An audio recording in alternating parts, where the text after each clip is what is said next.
Have you ever imagined what it means to see a queen, accustomed to thrones, luxuries, and absolute power, exposed naked before all the people?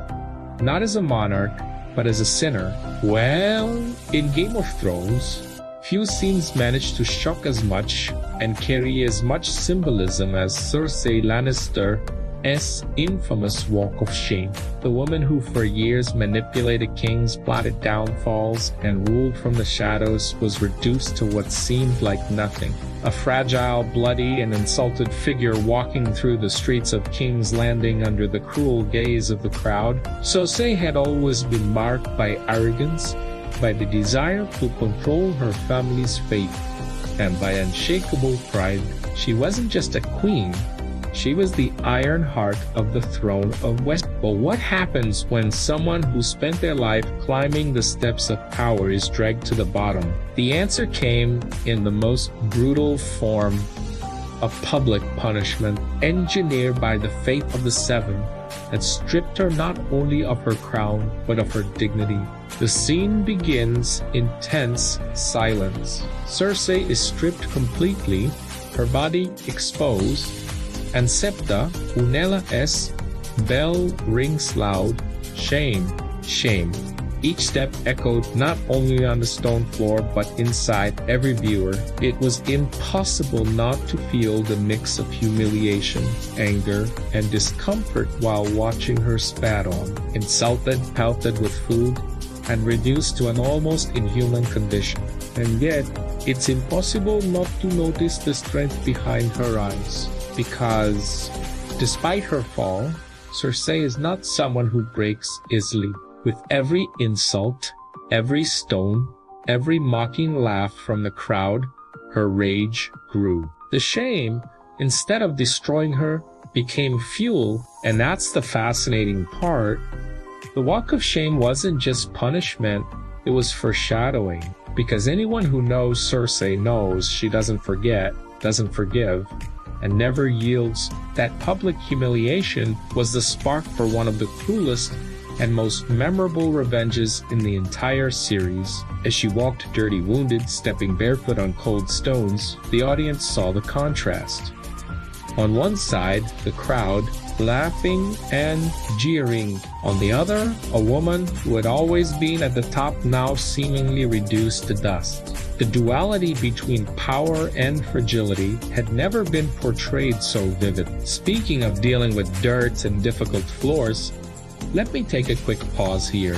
If you've ever faced the frustration of cleaning your floors after a chaotic day, you'll want to check out the Aerobot BravaJet M6 robot mop. It's perfect for keeping everything shining effortlessly. With smart technology, it maps your home, avoids obstacles, and even cleans those tricky corners. It is like having a silent ally that takes care of the mess while you take care of what really matters. After all, not everyone has a Lannister's coldness to deal with chaos, right? Back to the scene.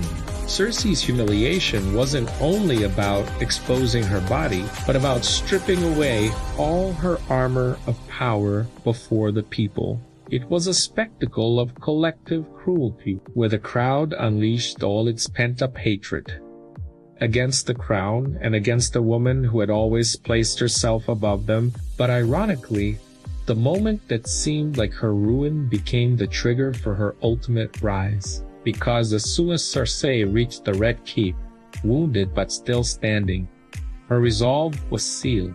This wasn't the end. It was the beginning of something far darker. The look in her eyes when she reunited with Qyburn and was covered with the Lannister cloak wasn't T1 a defeat, but a promise. A silent promise that everyone who had made her bleed would pay. And they did. Because the Cersei who emerged from that walk was no longer the same. She lost the crown, but gained a new weapon. Refined, cold, calculated, hatred. It was precisely that fury that led her to orchestrate the terrible fate of the great sept of Baelor, where the wildfire explosion not only destroyed her enemies, but also showed that, in the end, Cersei was never ashamed of anything.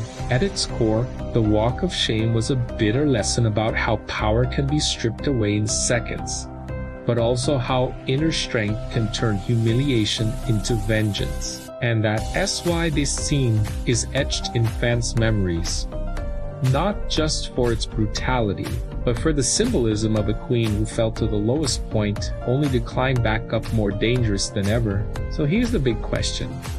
If it were you in Cersei's place, exposed before everyone and reduced to your most fragile form, would you accept the fall, or turn shame into the fuel for your vengeance?